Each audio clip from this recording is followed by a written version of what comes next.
Assalamualaikum warahmatullahi wabarakatuh. Nama saya Bagus Prasetyo, NPM 1901011034. Di sini saya akan menyampaikan tentang materi kelompok saya, kelompok 8, yakni tasawuf ahlaki. Tasawuf ahlaki merupakan ajaran tasawuf yang berfokus tentang upaya ataupun usaha pembersihan diri dan pembersihan jiwa melalui penguatan mental dan disiplin secara ketat berkaitan dengan tingkah laku manusia, sehingga nantinya manusia dapat memiliki sifat ataupun akhlak yang benar-benar terpuji dan dapat meninggalkan atau menjauhi sifat dan akhlak yang tercela. Nah, dalam upaya pengoptimalan kesucian diri dalam ajaran tasawuf ahlaki terdapat 3 tahapan. Yang pertama yakni tahali. Tahali merupakan tahapan pengosongan diri. Maksudnya adalah membersihkan diri dan mengosongkan diri dari segala hal tercela ataupun hal buruk, sehingga dirinya dapat terfokus untuk beribadah secara khusyuk, sehingga nantinya ia dapat melanjutkan proses yang kedua yakni tahali. Setelah melalui pengosongan sifat yang tercela, tahap selanjutnya ini tahali, yaitu menghiasi diri dengan akhlak terpuji atau sifat-sifat terpuji. Nah, dalam tahapan ini seseorang yang menjalankan tasawuf itu hanya akan berfokus untuk menghiasi dirinya dengan kebaikan-kebaikan dan kemuliaan. Nah, tahapan yang ketiga yakni tajalli. Tajalli merupakan terbukanya ruang cahaya gaib antara manusia dengan Rabb-nya, yang nantinya Allah ataupun Rabb-nya memberikan sebuah hikmah atau karunia kepada orang yang hatinya telah suci setelah melalui proses yang pertama yakni tahali dan proses kedua yakni tahali. Nah, karakteristik tasawuf ahlaki yakni yang pertama itu bersumber atau berlandaskan pada Al-Quran dan As-Sunnah. Nah, yang kedua lebih bersifat transparan atau terbuka bila dibandingkan ajaran tasawuf lainnya. Nah, yang ketiga adanya keterikatan atau keterkaitan antara syariat dan hakikat. Nah, yang selanjutnya fokusnya adalah pada pendidikan, pembinaan, serta perbaikan akhlak dan jiwa dengan cara pelatihan mental atau yang tadi saya sebutkan yakni tahali, dan tajalli. Nah, yang terakhir tidak memakai pemahaman filsafat. Pemahaman yang dipakai seperti yang saya sebutkan tadi lebih transparan dan lebih terbuka sehingga lebih mudah dipahami. Sedangkan untuk tokohnya yakni yang pertama Hasan Al-Basri, memiliki nama lengkap Abu Sa'id Al-Hasim bin Yasar. Madinah merupakan kota kelahiran beliau pada tahun 21 Hijriah atau sekitar 623 Masehi. Setelah itu beliau wafat pada hari Kamis tanggal 10 Rajab tahun 110 Hijriah. Awalnya beliau meluangkan waktu untuk sharing atau berbagi tentang ilmu keagamaan pada para masyarakat di Masjid Basroh. Namun lama-kelamaan masyarakat pun akhirnya mengenal beliau dan memahami beliau sebagai orang yang memiliki intelektual atau keilmuan agama khususnya serta ilmu pengetahuan umum lainnya, sehingga beliau dianggap sebagai seorang alim, yakni orang yang berilmu tinggi. Nah, akhirnya beliau terpilih menjadi imam di Masjid Basroh tersebut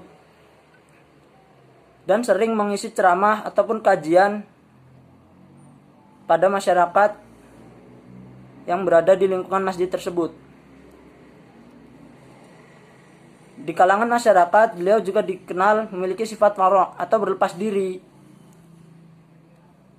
dari hal-hal yang buruk atau kemaksiatan dan diwujudkan dengan keberanian memperjuangkan kebenaran.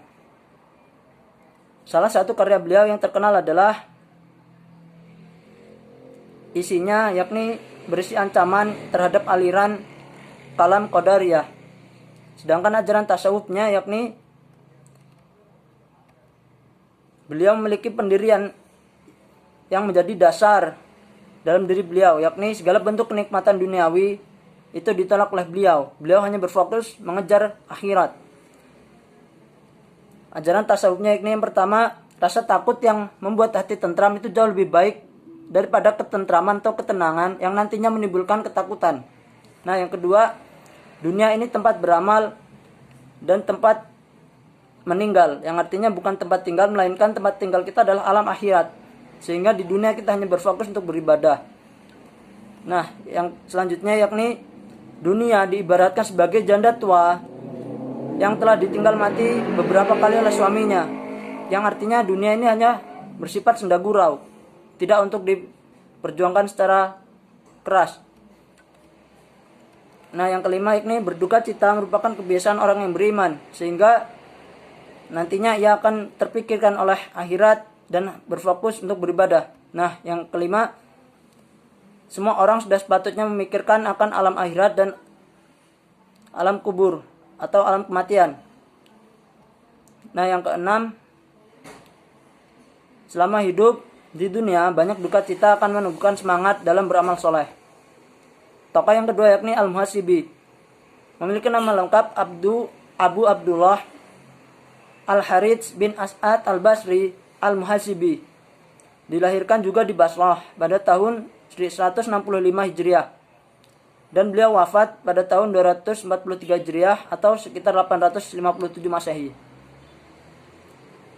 Orang-orang menyukai perhitungan beliau terhadap hal-hal kebenaran, sehingga beliau dapat mempertimbangkan mana yang baik dan mana yang buruk. Nah, nantinya beliau dapat menghindarinya hal-hal buruk tersebut sehingga tidak terjumus ke dalamnya. Beliau wafat pada tahun 243 Hijriah atau sekitar 857 Masehi di kota Baghdad. Beliau ajaran tasawufnya berfokus pada aliran makrifat. Dalam menjalankan makrifat terdapat beberapa tahapan menurut beliau, yakni yang pertama taat. Taat menjadi pondasi dalam menjalankan ibadah, tidak hanya diyakini dalam hati tetapi juga diamalkan dengan perbuatan.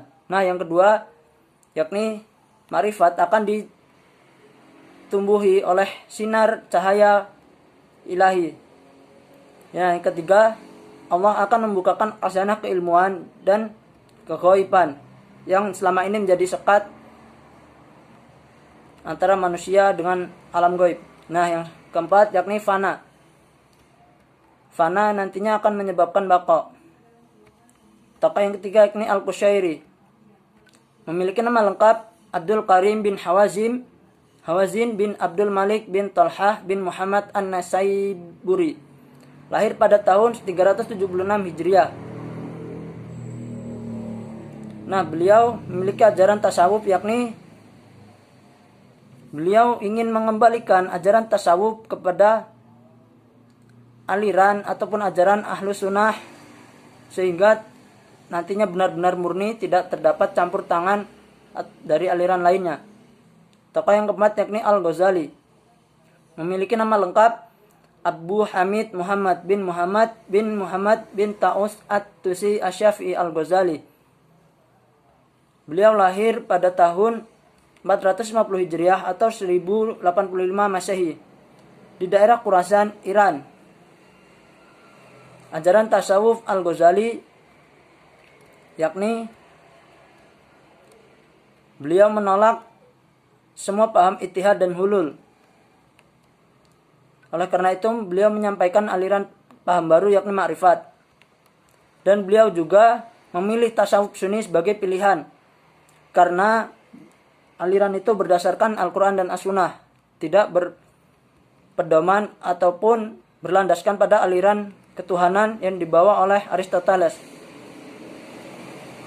Beliau berperan besar dalam dunia keislaman karena beliau berhasil memadukan 3 ilmu yang selama ini bertentangan atau terjadi pertikaian di dalamnya, yakni yang pertama ilmu tasawuf, yang kedua ilmu kalam, dan yang ketiga ilmu fikih.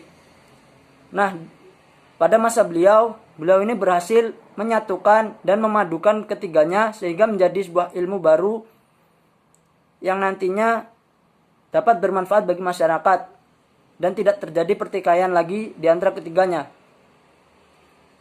Mungkin itu yang dapat saya sampaikan. Kurang dan lebihnya saya mohon maaf. Saya akhiri. Wassalamualaikum warahmatullahi wabarakatuh.